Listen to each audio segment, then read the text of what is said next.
qué viaje más largo! Lo que tarda un avión desde ahí. Oh, bueno, mira, pero por fin estamos en Madrid. Menos mal, menos mal. Qué bueno. Y mientras el pastor me va preparando el ordenador. ¡Ay! Claro, ahora la policía. Hola, buenos días. Sí, sí, espero que no tenga problemas aquí. ¿Pasaporte? Sí, por supuesto. Aquí tiene. Ya pasamos. Pues aquí estamos. Ay, así que esto es España. Vaya, vaya. Pues yo sé que algunas cosas no me van a hacer falta aquí en España. Pues me quito eso. Tengo mucho aprecio del amigo brasileño que me lo dejó, pero eso cuando esté en la playa. Y, oh, lo que pesa el equipaje. Y por si piensen que yo fuera chavista. No, la camisa me la dejo. ¡Ay, qué piso más lindo he encontrado! Solo 1.200 euros para 2 habitaciones. ¡Qué bien! Ahora de deshacer un poquito el equipaje. Cuando llego aquí. Hay tantas cosas que tengo, que traigo. Y no sé si me van a servir todo aquí, pero bueno, vamos a ver. Porque, claro, España es distinto, ¿no? Lo que dicen. Pues me traigo la camiseta de la conferencia, porque eso me lo pongo el primer día del trabajo, así sabrán que yo soy creyente también. Y, yo no sé si en la iglesia habrá música, pero sí, yo no sé si podré hacer.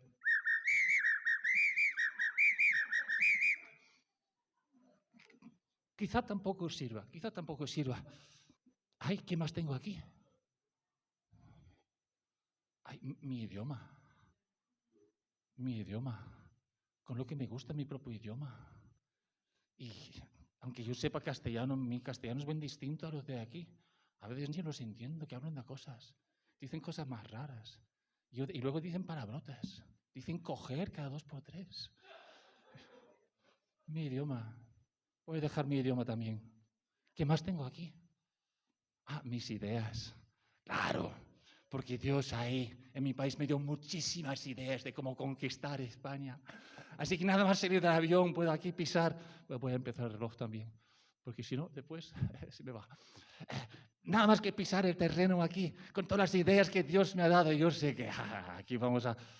Pero quizás mis ideas no fuesen las más apropiadas.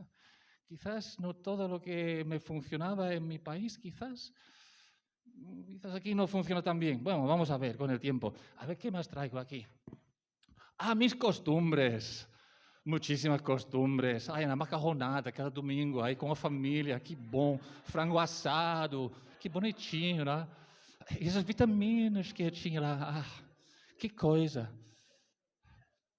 Tantas costumbres que teníamos da família de reunirnos, distintas cosas. Pero mis costumbres aquí quizás confunden a la gente. Quizás en el trabajo si voy diciendo hermano a todo el mundo, ¿qué me van a decir? ¿No? Yo no soy tu hermano, ¿no? Así que algunas costumbres tendré que dejarlas también, me imagino. ¿Qué más traigo aquí? Mi historia. Tengo una historia personal, pero también tenemos una historia en común, ¿no? De mi país. Y esa historia de mi país también incluye ese día de octubre de 1492. No sé yo hasta qué punto. No sé yo. La madre patria. No sé si es patria para mí, ni mucha madre, pero mi historia. Mi historia me da muchas cosas, me da identificación con mi pueblo, me da identidad, pero ya al estar aquí, ¿de qué sirve mi historia? La gente aquí no sabe nada de mi historia y yo me parece que sé muy poco también de su historia. ¿Qué más traigo aquí? Mis presunciones, sí, sí, sí. Porque ahí me han dicho muchas cosas. Me han dicho que en Madrid las calles están hechas de oro. Que todo va a salir tan bien, tan bien, tan bien, tan bien, tan bien, tan bien. Y también me he dicho que los españoles son muy groseros y que es un poco difícil. Dicen que son duros para el Evangelio y que nos miran de arriba abajo, así, mucha altivez, no sé. Pero quizás esta es una visión que yo agarré ahí y que no es realmente lo que hay aquí, así que quizás tengo que dejar mis presunciones. A ver qué más traigo aquí. Pues sí, hay que ser realista, ¿no? Que traigo mis prejuicios también. Porque cada uno crecemos en un lugar y nos formamos. Como bebé yo no sabía nada, pero poco a poco voy adquiriendo unas capacidades para funcionar en mi cultura. Y al mismo tiempo yo fui adquiriendo también unos prejuicios que me acompañan aquí, pero ¿qué si mis prejuicios son un obstáculo para el Evangelio al llegar aquí? Entonces, al deshacerme la maleta, hay mucho más que ropa ahí dentro, ¿verdad? Muchísimo más que ropa, así que a ver cómo puedo deshacerme de mis prejuicios. Y mi forma de ser. Es que este soy yo. Yo soy así. ¿Cómo voy a deshacerme de mi forma de ser? Y si ellos no me entienden, pues, ¿qué más da? Pero a veces mi forma de ser comunica algo, que en mi país es muy de las formas. Ahí decimos siempre, por favor, y muchas gracias, por favor, muchas gracias.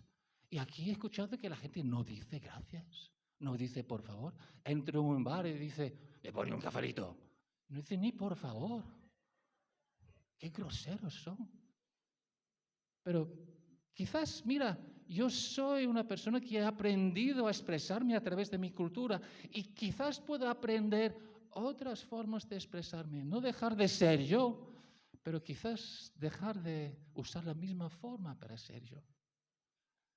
¿Qué más hay aquí? Bueno, las chanclas ni las saco ya, pero bueno. Mi manera de pensar, que toda mi vida me he formado y he llegado a tener una manera de pensar, que me expreso, veo las cosas, pienso de esta manera, miro una situación, llego a ciertas conclusiones, interpreto acciones, interpreto palabras, interpreto cómo la gente me mira. Tengo una forma de pensar que es muy mía, pero no solo es muy mía, es que es muy nuestra. Es muy nuestra. Yo me siento cómodo con esta forma de pensar, esta forma de ser, esta manera de ser entre los míos. Y cuando llega aquí, pues me reúno en el bar del lado, pero con los míos, porque me siento cómodo con ellos. Y los españolitos están ahí en el lado y parece que no me entienden muy bien. Pero quizás si realmente voy a alcanzar a esos españoles, tendré que trabajar mi manera de pensar y llegar a pensar de una forma un poco distinta. Quizás eso de la vida misionera o la vida de misiones quizás es mucho más de lo que yo pensaba. Quizás me va a tocar mucho más profundamente de lo que yo originalmente concebía. Quizás voy a encontrar un nuevo yo cuando asumo realmente lo que significa ser aprendiz en otra cultura. Es imposible hablar de misiones en un contexto como el que estamos aquí sin hablar también de las culturas y la cultura. Y es un desafío, por eso he dicho un desafío, y creo que desde mi punto de vista, la llegada de tantos latinos a tierra española es una bendición enorme, que tenéis en vuestras manos muchísimo de Dios, de parte de Dios, para entregar esa tierra, pero no penséis que se hará sin que vosotros toméis mucho cuidado con la cultura también. Hay situaciones que Dios puede hablar a través de cualquiera en cualquier momento. Naamán, el jefe asirio, era una sierva israelita, cautiva, esclava en una tierra extranjera, que indicó dónde éste podía encontrar su sanidad. Entonces, cualquier circunstancia Dios puede usarlo. Pero tenemos unos modelos en la palabra de Dios que nos instan a tomar muy en serio las diferencias culturales que nos pueden separar. Y que quizás si vais a haceros esa pregunta de antes de ir, ¿de qué maneras podemos ir? Va a incluir de qué maneras puedo yo adaptarme a la cultura que me ha acogido aquí para abrir caminos nuevos para el Evangelio. Porque las mayores barreras para el Evangelio no son teológicas, sino culturales y sociales. Cuando el Evangelio entra en una cultura, fluye. ¿No habéis visto el pueblo gitano aquí en España, por ejemplo? Con el avivamiento que empezó en los años 60. Y ahora el pueblo gitano, adoradores de Dios, tremendo. Y tengo muchísimos amigos pastores de la iglesia de Filadelfia. Pero lo que se ve como un avivamiento, ha fluido y se ha cortado en lo que es la frontera, por así decirlo, entre los gitanos y los payos. No digo que no hay ningún payo es no judío, no gitano. No digo que no haya ningún payo en las iglesias de Filadelfia, que los hay, pero son una minoría vasta. Y el evangelio, tal y como lo practican los gitanos en sus iglesias, no ha podido saltar esa barrera y entrar en la cultura mayoritaria castellana. Las barreras son culturales. Y si ustedes van a tomar en serio el discipulado en España, vais a tener que considerar esto y de forma consciente y deliberada ver qué implica para nosotros como iglesia. Y no estoy diciendo que el alma de un español vale más que el alma de un nicaragüense, para escoger un país al azar, que no es al azar, luego no sabe por qué. No vale más, los almas para Dios son todos iguales. Pero si tenéis un propósito de evangelizar a los españoles en España, pues eso necesita un paso previo de considerar las culturas. ¿Cómo os habéis sentido al llegar aquí en España? ¿Qué tal ha sido? ¿Entre col y col lechuga? ¿Entendéis esa expresión? Es una expresión de las muchas aquí en España. Entre col y col lechuga, pues uno de cal, otro de arena. ¿A que sí? Los españoles entienden esto. O sea, que hay cosas buenas, hay cosas que han sido maravillosas, pero también ha habido algunas situaciones que seguro que te han costado. Porque entrar en otra cultura no es tan sencillo. ¿Cuánto tiempo lleváis en vuestra propia cultura formándoos? Pues con mínimo, yo creo, las personas que ya habéis llegado de adultos, con mínimo 18 años. En el tiempo que has adquirido una cultura con todas sus formas de ser y entrar en otra cultura, no llegas como un bebé, como una página en blanco. Llegas con una persona ya con su forma de ser y adaptarse a esto es difícil. Tenéis una ventaja y tenéis una desventaja. La ventaja es que habláis el idioma. La desventaja es que habláis el idioma. Es que yo llegando aquí, yo era un pobre guiri que no sabía hablar el idioma. Entonces, ¿qué tuve que hacer yo? Parar. Tuve que parar y aprender. Tuve que situarme al pie del cañón con españoles y aprender. Y al hacer esto iba aprendiendo también las formas culturales. Al recibir la corrección, al aprender el idioma de esas personas, vas adquiriendo un contexto mucho mayor. Y el tener que aprender un idioma hace que un misionero tenga que parar, que deje sus propias ideas atrás y que vaya diciendo, pues Señor, ¿qué hago aquí? ¿Cómo entro aquí? Yo en Inglaterra no uso las manos tanto. Mi esposo le dice, te conviertes en otra persona en Inglaterra. Que he aprendido otra forma de expresarme. Entonces, es una ventaja porque ya podéis comunicaros. La desventaja es que quizás vuestra comunicación no llega. Quizás sois un puente que cae en medio del río porque no conecta con la gente donde ellos están. Entonces tú piensas, pero solo estoy predicando el Evangelio. Pero como veremos ahora, el Evangelio necesita un puente en el que cruzarse, que es un puente que llega a donde está esa persona.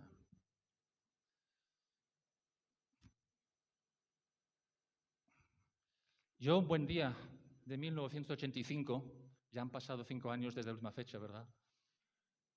Pues empecé mi vida en un piso en Vélez, Málaga. Vine para pasar un mes al frente de un equipo de evangelismo. Teníamos unos 30 jóvenes de Inglaterra y venimos a Vélez, Málaga, Torre del Mar, esa parte, haciendo actuaciones en la calle, con baile, con música, con teatro, con testimonios, con sketch, con distintas cosas. Y, sorpresa mía, la gente se convertía. Jóvenes españoles. Yo no sabía nada de España en ese momento, no hablaba el idioma. Se convertían. Entonces, al final de ese tiempo, yo digo, ¿y ahora qué? Tenemos unos jóvenes, yo vine para un mes. ¿Qué hago ahora? Pues creo que debo de quedarme. Así que me quedé, encontré un piso y me mudé a este piso. Antes estaba durmiendo en una escuela que nos habían dejado para ello.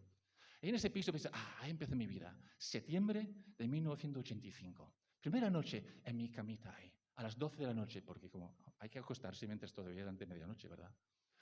Y luego, es un piso que tenía un patio por dentro, que tenía un cuarto la cocina, 4 pisos en cada planta, 3 plantas. Y yo empiezo a sentir, como si sales aquí al baño. Oh, alguien está preparando la cena, para las 12 de la noche la cena. ¿Qué están haciendo esa gente? Qué locos, ¿no? Las 12 de la noche se cena a las 6, ¿no? A las 12 de la noche. Y luego escucho, María, ¿qué estás haciendo tú? Yo tengo choco, ¿y tú? Yo estoy poniendo un filete. Ah, qué bueno, con patata frita, ¿no? Pues sí, claro. Y como era un patio así, con las 4 cocinas, 3 plantas, 12 cocinas, menos la mía, claro, porque yo no estaba preparando la cena a las 12 de la noche, hablando de una a la otra o así. Y digo, pero yo quería que... Menos mal que no sabía bastante castellano para hacerlo, pero yo quería asomar por la ventana y decir, ¿os queréis callar, por favor? ¿Alguien está durmiendo? ¿Pero dónde está el problema? ¿El problema lo tienen ellos? No, ni mucho menos. ¿Quién tiene el problema? Yo. ¿Quién se tiene que adaptar? Yo. Porque he entrado en el mundo de otras personas. Y eso, la experiencia misionera incluye esto. El llamado misionero implica bendecir a todas las naciones, todas las familias del mundo. Cuando, como creyentes, nos regocijamos con la bendición que Dios nos deja en nuestras vidas, ¿verdad? Y eso tenemos que seguir haciéndolo. Pero tenemos que saber que hay un propósito en ello.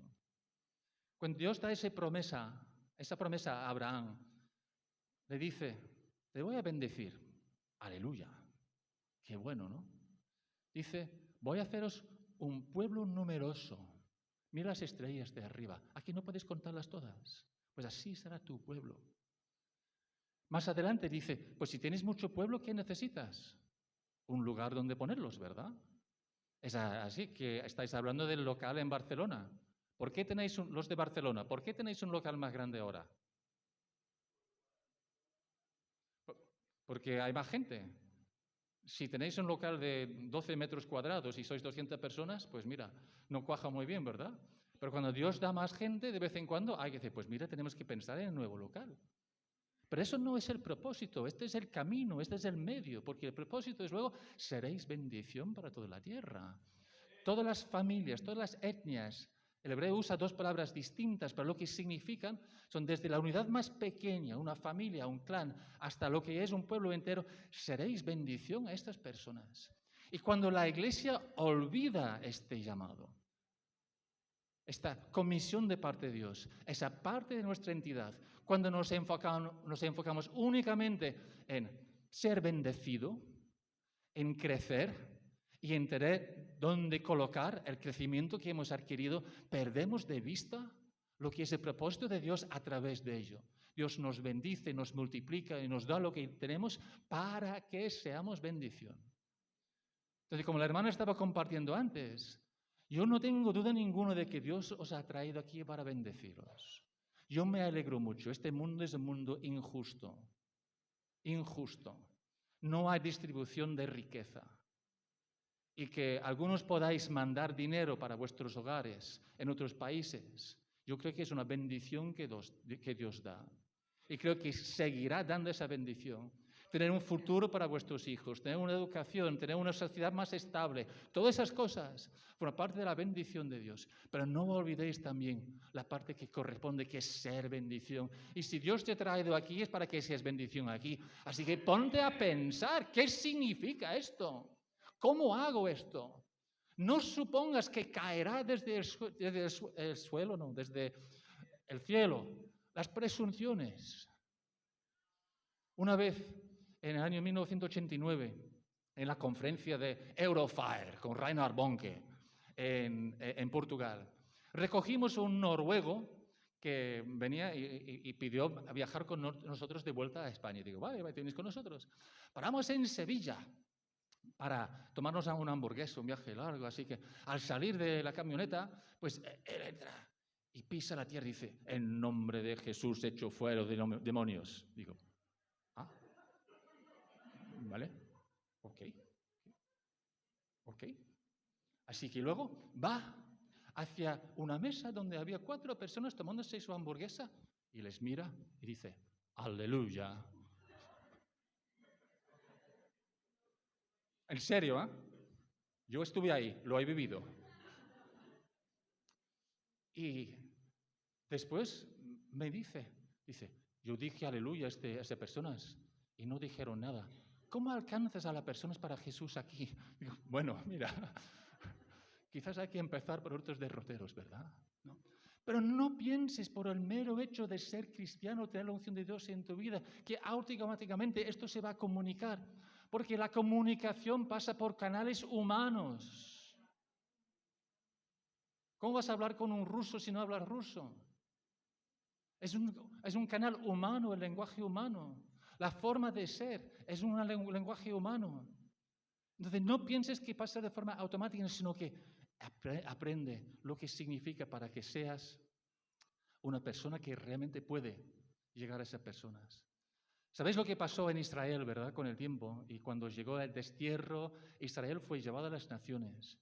Y la mayoría de las interpretaciones de esa parte de la historia de Israel se enfoca en su idolatría, que eran personas que habían olvidado el llamado a ser nación santa y a obedecer todo lo que Dios les había dicho. Y yo digo que sí, que eso es verdad, pero creo que hay algo mucho más allá, que es olvidaron no solo la promesa de Dios, sino el propósito de Dios de su vida. Y al empezar a engordar como un Estado, querían ser como los demás, ¿verdad? Querían ser igualita a las demás naciones. Al intentar hacer esto, pues de repente somos una nación grande, necesitamos un ejército. Tenemos un rey, necesitamos siervos en el corte, necesitamos impuestos, necesitamos tener relaciones políticas con Egipto. ¿Cómo hacemos esto? Pues mira, mi hija puede casarse con un príncipe de allá. Eso suena como Málaga, ¿no? Yo no sé lo que estáis organizando ahí en Málaga con el hijo de ahí. Pero bueno, yo no me meto, ¿eh? Pero de repente se encuentran igualito a las demás naciones. Entonces su distintividad de ser una nación que alababa a Dios y que seguía a Dios había perecido. Y habían olvidado que ellos existían para ser de bendición a esas naciones. Cuando yo leo de la vida del rey David, yo sé que hombre según el corazón de Dios, pero cuando dice, por ejemplo, que él, después de ganar en una guerra y tomar unos cautivos, los hizo tumbarse en la tierra y midió con una cuerda. 2 partes los mató, una parte los dejó vivir. 2 partes mató, una parte los dejó vivir. 2 partes mató, una parte dejó vivir. Yo digo, ¿esa es la forma de bendecir las naciones? Entiendo que eran tiempos distintos. Quizás nunca has leído esa parte en la Biblia, pero es así, ¿no? David era un guerrero y obedecía algunas de las formas de ser de un guerrero de su tiempo. Pero digo, ¿de bendecir las naciones? ¿De qué manera estás bendiciendo a las naciones? Si solo lo que haces es conquistar, conquistar, conquistar. Entonces, cuando viene el destierro, Dios tenía un mayor propósito que solo castigarles por su idolatría.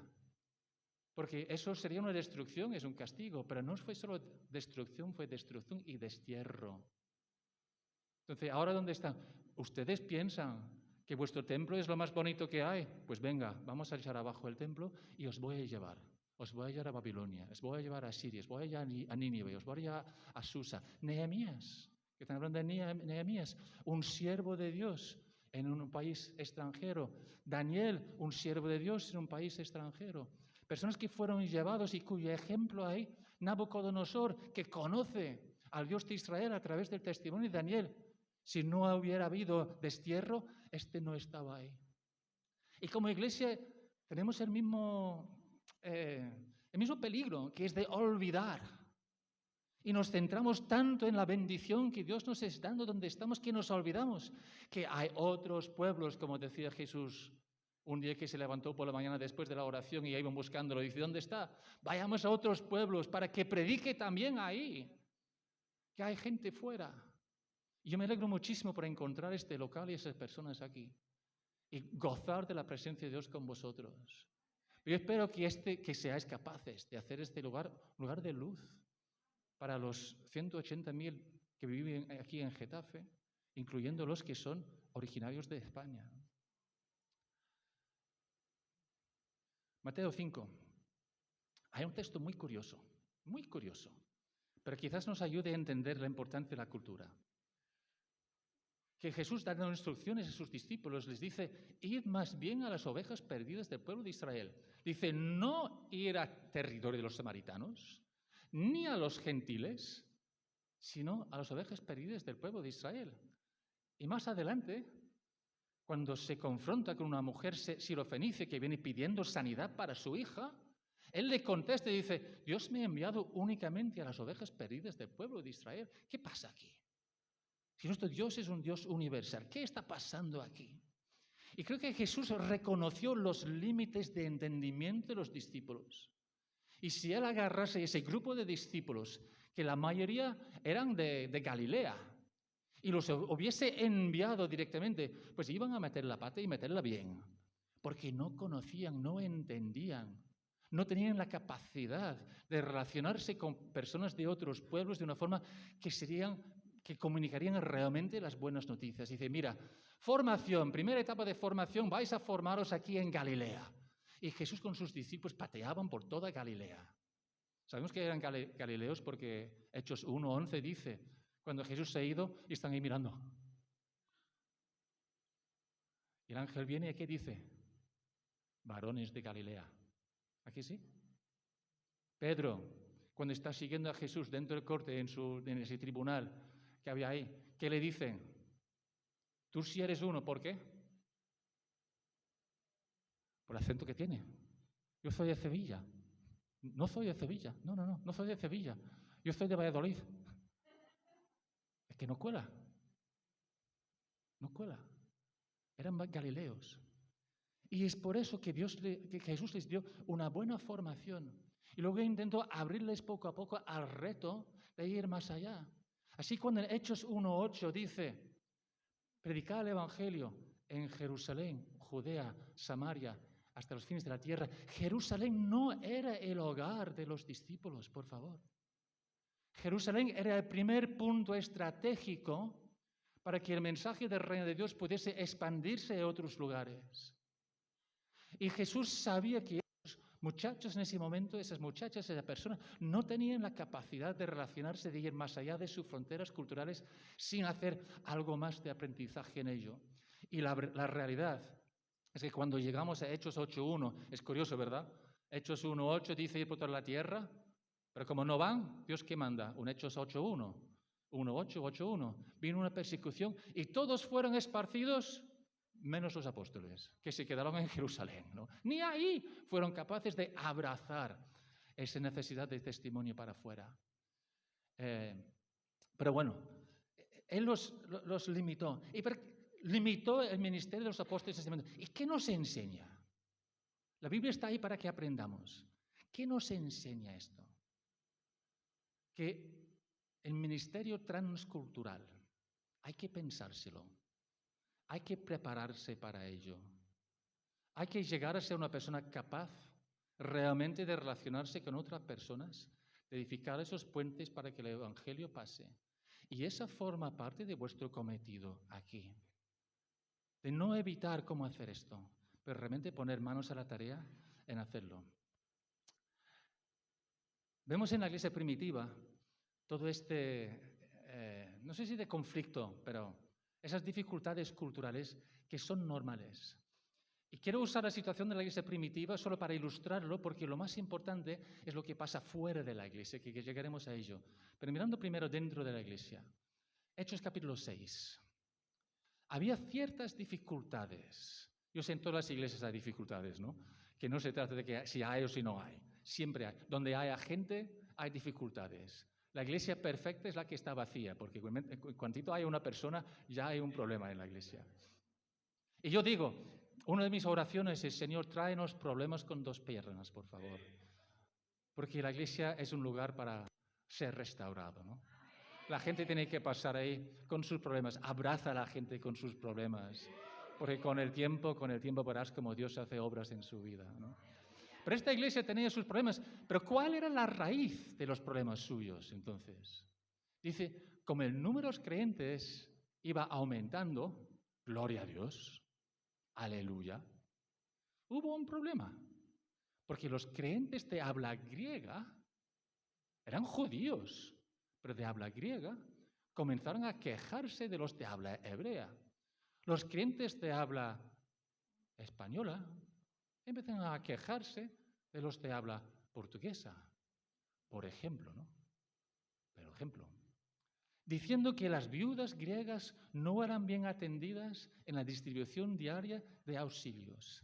Hubo un problema y el problema tenía una raíz social y cultural. ¿Creéis que los de habla hebrea deliberadamente estaban negligenciando a esas personas? ¿Crees que el comité de distribución de alimentos se sentaba y dice, pues mira, la Cruz Roja no nos ha dado tantas galletas esta semana, ni tantos botes de aceite, así vamos a tener que limitar. ¿A quién damos? Pues vamos a darlos a las familias hebreas, ¿verdad? A las familias hebreas. Porque las griegas, mira, no nos caen tan bien, así que... ¿Fue así? No, pero son cosas naturales. Porque las relaciones es lo que domina en una iglesia. Y las relaciones se forman más fácilmente con gente que piensa y actúa como tú. Pero ahora, si quieres ver cuál fue la solución, es aquí donde tenemos que empezar a buscar soluciones creativas. Porque si lees el versículo 5, da una lista de nombres. Dice, escogieron a Esteban, escuchar bien, Esteban, hombre lleno de fe del Espíritu Santo, y a Felipe, y a Prócoro, y a Nicanor, a Timón, a Parmenas y a Nicolás, uno de Antioquía que antes se había convertido al judaísmo. ¿Qué notáis? ¿Hay algún Ezequías? ¿Algún José? ¿Algún Simón? ¿Algún Samuel? ¿Hay algún nombre hebreo entre ellos? No, ningún nombre hebreo. ¿Qué es lo que hicieron entonces? Ellos reconocieron la discriminación que se estaba haciendo en el seno de la iglesia de forma inconsciente, no estoy acusando, pero solo reconociendo. Ellos reconocieron este problema y decidieron que la solución no era decir a los del comité de alimentos, chicos, por favor, recordad de las viudas griegas, sino que dieran autoridad, posición en la iglesia a líderes que no eran de habla hebrea. Un paso gigante en el desarrollo de la iglesia. Que de repente, en lugar de tener solo líderes que eran de habla hebrea, tenían unos griegos, de habla griega, todavía eran judíos. ¿Veis cómo la solución era distinta? ¿Veis cómo la solución los sacó de lo que era un ambiente cultural y les dio nuevas posibilidades? A veces tenemos que hacer lo mismo, tomar pasos decisivos, pasos valientes para solucionar estos problemas. Sigamos un poquito. Hoy sigamos demasiado. Aquí, Hechos capítulo 10. Que es cuando Pedro va a casa de un gentil. Y Pedro solo va porque Dios le da una revelación especial.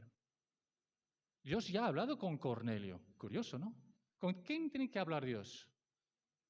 ¿Con el apóstol o con el ciudadano romano? El centurión. ¿Con quién piensas que tendría que hablar Dios? Con el apóstol. Pedro, vea. No.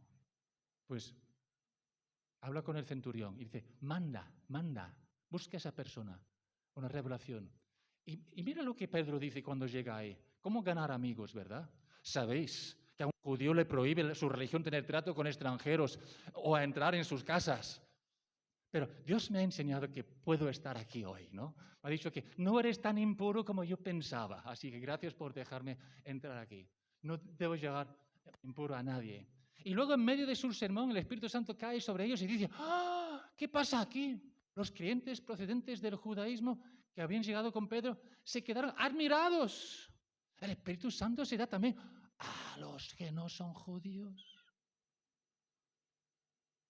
Una sorpresa.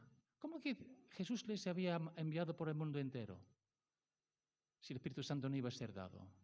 ¿Cómo que no se habían enterado hasta este momento? ¿Cómo que no sabían que Dios era un Dios universal? ¿Cómo que no habían puesto pasos de acción para llegar a estas personas? ¿Cómo que Dios tenía que despertar al apóstol a través de un mensaje dado al inconverso?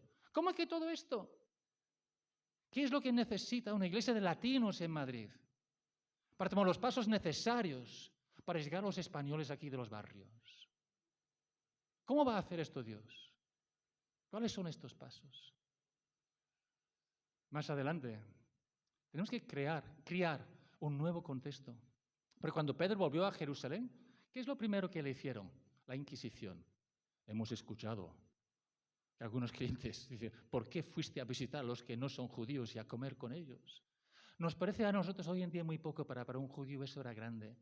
Pero sencillamente lo estoy usando para ayudaros a entender la importancia de las diferencias culturales y que para el Evangelio salte por esas diferencias culturales hace falta una inversión de tiempo y de pensamiento de parte de los que quieren ser mensajeros. Y si no lo hacemos, no te extrañes que los españoles no entiendan nuestro mensaje. Aquí, Hechos 15. Algunos buenos creyentes habían ido de Judea a Antioquía, comenzaron a enseñar a los hermanos que no podían ser salvos si no se sometían al rito de la circuncisión, conforme a la práctica establecida por Moisés. Tenían una forma de ver, eran creyentes, tenían su Biblia hablaba de circuncisión. Sin embargo, eso colocó una barrera para la conversión de esas personas, causó conflicto en la iglesia. Entendemos esta realidad. Y para solventar lo que está pasando en la iglesia, Pablo tenía un consejo. Y ese consejo es tanto para unos como para otros, que es de no juzgar y de no menospreciar. Una iglesia, cuando empieza a formarse de personas de distintas nacionalidades, siempre va a haber diferencias culturales. Y tenemos que aprender a no menospreciar y a no juzgar.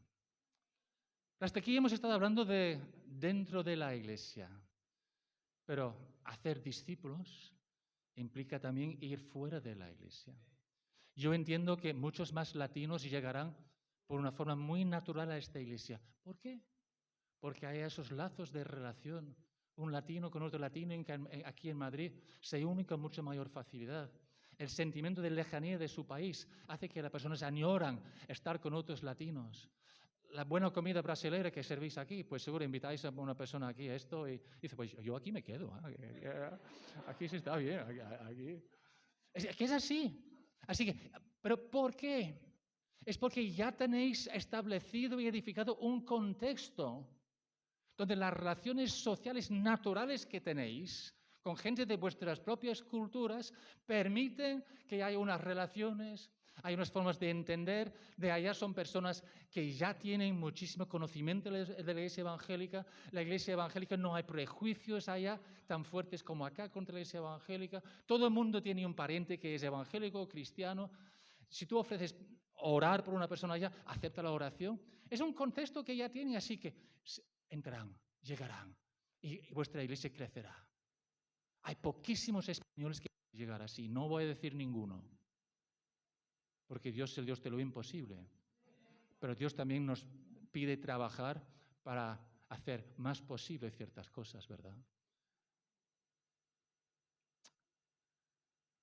Esta foto está tomada cuando Atenas no estaba rodeada de llamas, como hace un par de semanas. ¿Alguien reconoce esto? El Partenón de Atenas. ¿Y este lugar? Hechos 17. ¿Dónde está Pablo? Está predicando el Evangelio en Atenas, ¿verdad? Y le inviten un día, lo encuentran, él había estado intentando predicar ahí, y lo escuchan. Y lo invitan a este lugar, que es el Monte de Marte, se llama ahí, que es donde se reunían los ancianos, los filósofos, los líderes del pueblo. Lo de arriba, la Partenón, eso era más bien un templo y un foro y otras cosas, pero tienen sus debates ahí. Y al escuchar a Pablo dicen, pues, interesante. Pues, ¿por qué no vienes y hablas con nosotros? Un estudio de Hechos 17 te ayudará muchísimo a pensar en cómo hay que adaptar nuestro mensaje del Evangelio a los oyentes que tenemos. Y esto, ¿quién preparó este mensaje?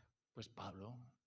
Pablo, que fue una persona bicultural, con un pie en una cultura y otro pie en otra cultura, un hombre formado en la cultura griega que fue capaz. Pero él sabía que no podía tirar de sus raíces judías. No podía solo decir, Jesús es el Mesías, el Hijo de Dios. que no entró así, sino tenía que hacer esos puentes. Y su mensaje es sumamente interesante. Si vas ahí hoy, hay esta placa, que es la placa en griego tirada de Hechos 17, de su discurso en el Areópago. Así se llama este lugar, el Areópago. Y puedes ir a leer su discurso ahí. Pero quiero solo señalar algunos puntos de esto, no como método, pero ilustración de lo que implica llevar el Evangelio a otras personas y tomar en consideración su cultura. Empieza hablando del Dios desconocido. Y si lees esto, puedes solo pensar, es que eran unos ignorantes. No, no, no. Él conectó con un acontecimiento histórico en Atenas, cuando unos 600 años antes había una plaga muy grande y los griegos habían hecho sacrificios a todos sus dioses y la plaga seguía. Así que un día un filósofo dice, pues mira, quizás si hay un Dios que puede parar la plaga, quizás este Dios no le importará que no sepamos quién es.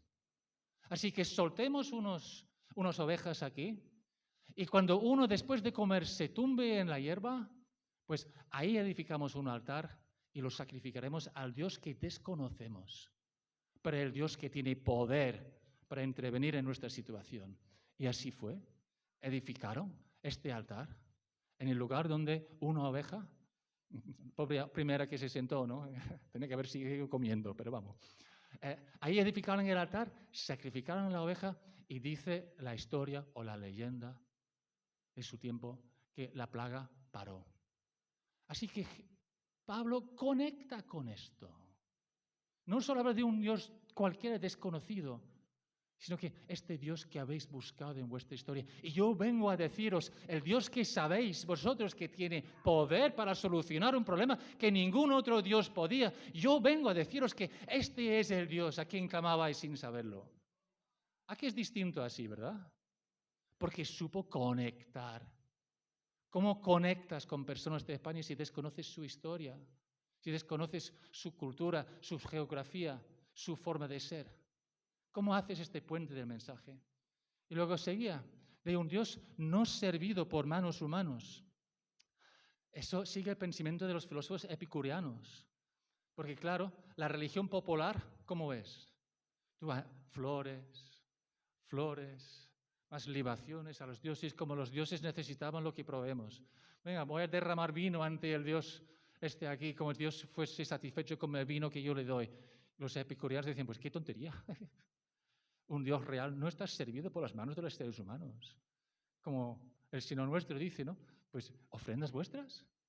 Pues mira, si todos los becerros que hay en 1000 montes son míos. Entonces, no pienses que yo necesito esto. Entonces, conectó con su pensamiento. Intentó mostrarles como el Dios que él iba a anunciar era el Dios que ellos conocían, ellos deseaban de conocer. Él da a todos la vida, el aire y todo lo demás. Aquí conecta más bien con los estoicos, que reconocen, poco como Jesús dijo, el sol brilla sobre los justos y los injustos. La lluvia cae sobre los justos y los injustos. Quizás más sobre los justos porque los injustos les han robado las paraguas, ¿no? Pero eso es otra cosa. Conecta con ellos porque es un Dios que da a todo el mundo sin discriminación. Así es el Dios. Y luego dice, en Dios vivimos, nos movemos y existimos. Cita de un poema acerca de Zeus. ¿Qué cosa, no? Pablo, para predicar el Evangelio, cita de un poema sobre Zeus y lo usa como puente para que llegasen a entender el Evangelio. Un buen amigo de mi esposa, un director de teatro, vino a la iglesia en Zafra un día, cuando no hay diapositiva especial en esta serie, o lo hay. Ahí, vale. A nuestra iglesia, cuando yo estaba predicando desde un poema de Antonio Machado. ¿Se puede usar un poema de Antonio Machado para predicar el Evangelio? Claro que sí. Y un español se identifica muchísimo con esto. Luego dice, como también dijeron algunos de vuestros poetas, somos descendientes de Dios. O sea que Pablo conocía la historia de estas personas, conocía su pensamiento filosófico, conocía su literatura y era capaz de construir un mensaje que conectase con esas personas a través de estas partes de su propia cultura. Y si vamos a tener el éxito que creo que Dios quiere que tengamos y que tengáis aquí en España, porque como dije al principio, creo que Dios os ha traído aquí por algo, ¿no? Implica un esfuerzo nuestro por conocer, por aprender, de ser aprendices también de la cultura donde estamos aquí. La estrategia de Pablo es clara. Tenemos que en todo lo que podamos adaptar nuestro mensaje. No el contenido del Evangelio no cambia, pero como la vestimenta de las personas cambia de una cultura a otra, también el lenguaje y la forma de presentar este mensaje tiene que cambiar. A veces somos un poco así con el Evangelio, ¿no? ¡Pam, pam, pam, pam, pam! Pero no entra. Pablo, hablando de los Corintios, dice esto: aunque no soy esclavo de nadie, me he hecho esclavo de todos, a fin de ganar para Cristo el mayor número posible de personas. Con los judíos me he vuelto como un judío para ganarlos a ellos, es decir, para ganar a los que viven bajo la ley de Moisés. Yo mismo me pongo bajo esa ley, aunque en realidad no estoy sujeto a ella. Igualmente, para ganar a los que no viven bajo la ley de Moisés, me vuelvo como uno de ellos, aunque realmente estoy sujeto a la ley de Dios, puesto estoy bajo la ley de Cristo.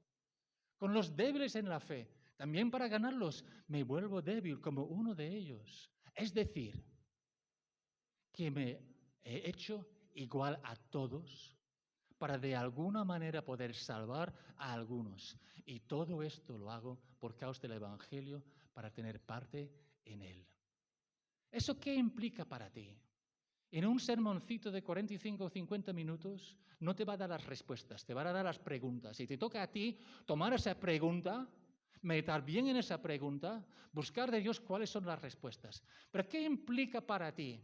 Me he hecho igual a todos, donde tú estás ministrando, para de alguna manera poder salvar a algunos. Nunca vas a salvar a todos, ¿eh? No estamos hablando de ello. Pero ¿cómo vas a llegar a esas personas que Dios tiene escogido y repartido por ahí? ¿Qué implica para ti hacerte igual a los españoles que tienes de vecinos? ¿Qué implica en tu comportamiento, en tu manera de hablar, en tu ocio, en los amigos con quien te juntas? ¿Qué implica?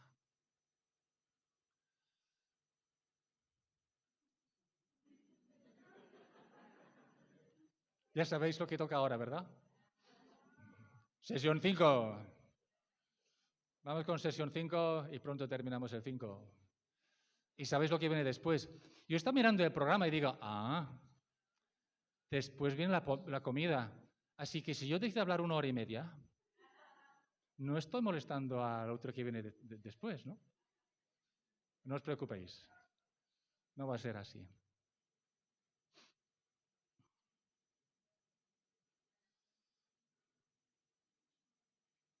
Eso. Preparad vuestra ofrenda.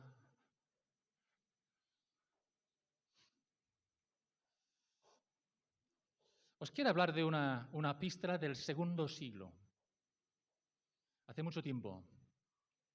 Pero la iglesia en ese momento ya sabía cuál era su tarea con relación a la cultura. Tenéis una cita ahí en el manual ahí, porque creo que es importante. Diogneto era, no se sabe exactamente quién era, pero hay una carta escrita a Diogneto, se llama del discípulo, del aprendiz a Diogneto. Y es un tipo de apologética por la forma de vivir y el estilo de vivir de los cristianos del segundo siglo. Y entre otras cosas, leemos estas palabras: los cristianos no se distinguen de las demás personas, ni por el lugar en el que viven, ni por su lenguaje, ni por sus costumbres. Viven en ciudades griegas y bárbaras, según les cupo en suerte. Siguen las costumbres de los habitantes del país, tanto en el vestir como en todo su estilo de vida. Y sin embargo, dan muestras de un tenor de vida admirable y, a juicio de todos, increíble. Los creyentes del segundo siglo sabían que lo que tenía que diferenciarse de los demás No era nada especial. Tenían que ser creyentes de este lugar sencillamente, viviendo entre los demás como uno de los demás. Y a nosotros nos toca hacer lo mismo. Y si nuestro afán, como yo, que una persona que llegó desde Inglaterra y me encontré en España, con esa guía de Dios de quedarme por aquí, pues ¿qué hago? Pues busco aprender. Busco hacerme en todo lo que pueda una persona de aquí. Y así poder por lo menos tener esos puentes para el Evangelio. ¿Hasta qué punto te adaptas a la realidad en España? ¿Hasta qué punto quieres? Y en una iglesia como esta yo entiendo que habrá personas que están de paso, personas que tienen otras metas en su vida, pero como iglesia, si queréis en serio alcanzar a los españoles aquí, tiene que haber personas aquí que están dispuestos hasta cierto punto a dejar atrás su manera de ser y de formar una nueva manera de ser. Que están dispuestos a no congregarse siempre con sus amistades. Porque si vuestras necesidades de amistad están solucionadas aquí con los que tenéis a vuestro lado, no necesitas tener otros amigos. Eres evangelista, no amigo de pecadores. Y Jesús era amigo de pecadores. Jesús se deleitaba en la compañía de esas personas. Yo diría que Jesús hasta necesitaba a esas personas, el aporte que ellos traen a su vida. Hay una serie de ajustes que necesitamos hacer, que no se harán de la noche a la mañana, pero poniendo nuestro afán en ello, pues veremos cómo somos capaces de adaptarnos, de conocer la cultura, la historia, la forma de ser, la geografía de España, lo que se puede llamar el banco de conocimiento local, lo que todo español sabe sin decírselo. ¿Quién es Curro Jiménez, por ejemplo? Todo español lo sabe. Verano azul, se habla de verano azul, todo el mundo sabe lo que es verano azul. Son cosas de la historia, pero que identifican y permitan mucho mayor facilidad trasladar nuestro mensaje a esas personas. Al final y al cabo, somos extranjeros, todos, de paso por este mundo. Pero Dios nos ha colocado en naciones también, y la cultura de esa nación forma parte de nuestro ser, para ser buenos discipuladores. Donde Dios nos lleva a misiones, tenemos que estar dispuestos a abrir mano de nuestra propia cultura, adquirir otra cultura y vernos como parte de esa nueva cultura. Haciendo eso, seguro que Dios os ayudará realmente a asumir ese desafío y ver muchos discípulos hechos a través de vuestros esfuerzos. Amén.